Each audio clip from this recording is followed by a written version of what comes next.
Hey guys, Stella Christoph here for another Alestrals video, day 4 of the 25 days of Daybreak. Let's get started. It's time for us to reveal some incredible new Alestrals, cards, and one of the prevailing themes in the new set, Daybreak. Let's dive in. We're counting down 25 days of Daybreak until pre-orders open on July 11th. Our reveal today begins with an incredible new Alestral called Cyal. Cyal is a solar Alestral with 4 attack and 1 defense and an incredible effect never seen before in Alestrals. When you cast this Cyal, you can search your deck for a golden fleece and cast it, empowering this Cyal using spirits from either your spirit deck and or your underworld to cast that golden fleece. So number 1, a really cool ability to search your deck. I'm going to guess we'll see what Golden Fleece is in a minute. But the fact that it's not going to cost you cards from your spirit deck to play, you can use your underworld, that is awesome.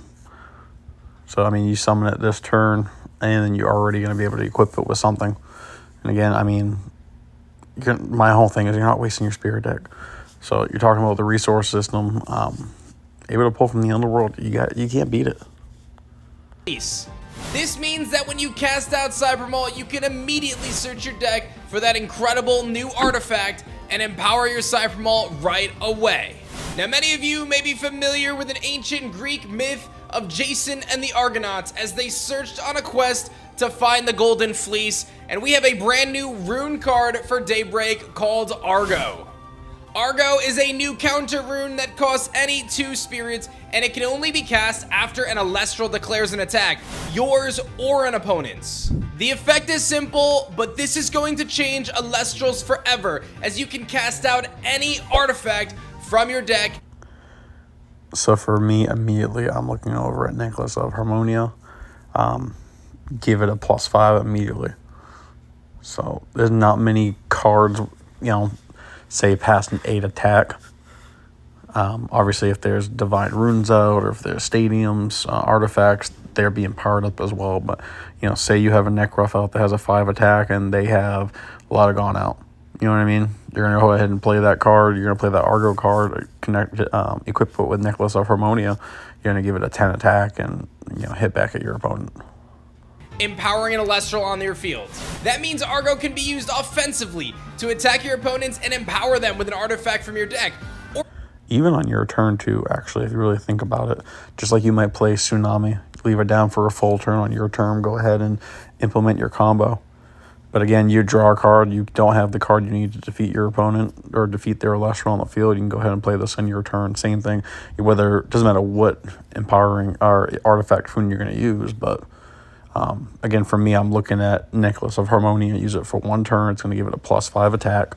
You don't have to keep it on the field after, and then you can go ahead and wipe out whatever their strongest card is on the field.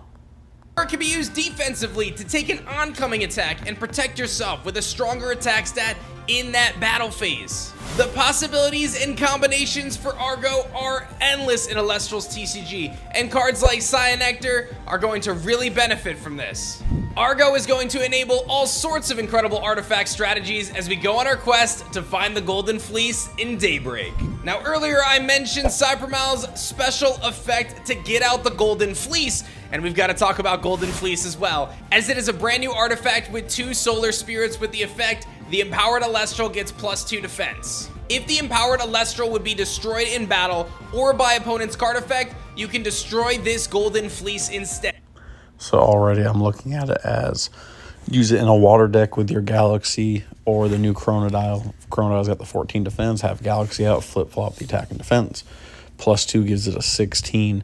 The fact that you can destroy this card instead when it does battle or with card effects, I'm looking at Earthquake. You'll need 2 Earthquakes to destroy whatever card's equipped to this. And again, like I did in my last video with the Divine Root, if you look right next to the artifact symbol, they actually have artifact written down. So that's kind of cool, especially for like all the newer players that are joining, that they'll be able to see what the different runes mean, or the different symbols mean on the runes.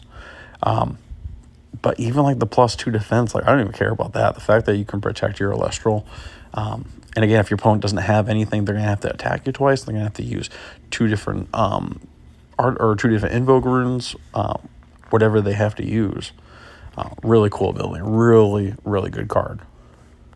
This makes Golden Fleece an incredible protection tool for any Celestial on the field, both offensively and defensively. This card is going to be crucial in protecting your very important Celestials, like ones with Nexus effects, or even your 3-cost Celestials. Golden Fleece can protect them. Now, on this quest to cross the sea... Again, Golden Fleece is able to protect your cards. How many people don't run 3-cost Celestials in their deck because how easy it is to destroy them? You know, if you're running water, obviously you have Rise of the Depths, only cost you 1. But say you're running a fruit deck and you have a Rise Up from the Ashes, that's going to cost you 3. So now instead of costing you 3, go ahead and have a couple Luminates in your Spear deck, have Golden Fleece out. And then same thing, you're running fruit and you have your Lotagon out, use Golden Fleece, protect it. And then you can actually go on the offensive a little bit more. You get that one get out of jail free card with the Golden Fleece, so you might as well try to use it. To get to the Golden Fleece, it can't be quite that easy, as there is the Guardian of the Fleece, a brand new counter rune with 2-cost solar that says that this Guardian of the Fleece can only be cast when an opponent activates a card effect that targets an artifact or empowered Celestial on your field. Negate that effect and then destroy a card on the opponent's field. So again, now you're going to protect your card up to 2 more times with this. Have this already face down, have your Golden Fleece out, whatever you're equipping it with, Chronodile, which the more solar spirits you have on the field, solar and water spirits on the field, you're not affected by cards, period, anyway. Or again, you're running full offense with the Pantera or Trifernal, or, your Galaxies on the field, you're running a water base, you need to protect it. These cards and these combos, there's going to be a ridiculous amount of combos with this card. Guardian of the Fleece is going to provide incredible protection for your artifact runes, enabling those strategies better than ever before. Cybermal gets this strategy kicked off, the Golden Fleece empowers it, and Guardian of the Golden Fleece keeps it safe. One last thing I want to mention in today's video is how we take in your feedback, our community. If you noticed, all of our new runes from Daybreak and on are going to indicate what type of rune they are next to their rune icon on the card. We find this to be very helpful for new players, and we hope you enjoy the new feature on every one of our rune cards moving forward. That's just really cool that that they're doing this, guys. Number one, like this community in general, or Celestials in general, takes from their community. The stained glass rares was a prime example of that one. And now you look at these and they're writing down what each rune symbol stands for. And again, this is only set 3 that's coming out. I think he said he has up to set 6 already fully planned out. So just the 3rd set coming out, and we already have all these type of cards coming out, these different strategies you're going to use. Listen to the community moving forward. I don't know about you guys, I'm hyped. Like, I cannot wait for set 3 to come out. The fact that we have to wait until mid-August, September at the earliest to get these cards, the next couple months is going to suck. But just imagine the combos that you guys are going to have. Webcam battles, tournaments in general. Eventually, when we have like a full a Worlds tournament, I can't imagine how many different combinations we're going to have. When this set comes out, you're going to have well over 300 cards, up to 400 different cards in the game. So you're never going to know what your opponent's going to be bringing to the field or bringing to the battle.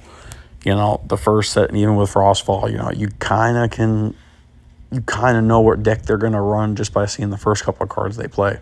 But once this one comes out, once set 4 comes out, you have no idea what's going to be happening. It's just like with Pokemon and Yu-Gi-Oh! And Magic the Gathering. There are thousands of cards now, so you never know the different combinations. And this right here is just opening the door for even more. Yeah, like I said, guys, I'm hyped. I can't wait for this. This is going to be amazing moving forward. My name is Stella Christoph. As always, subscribe if you guys are new. Like and comment down below. And I hope you guys all have a stellar day. See ya.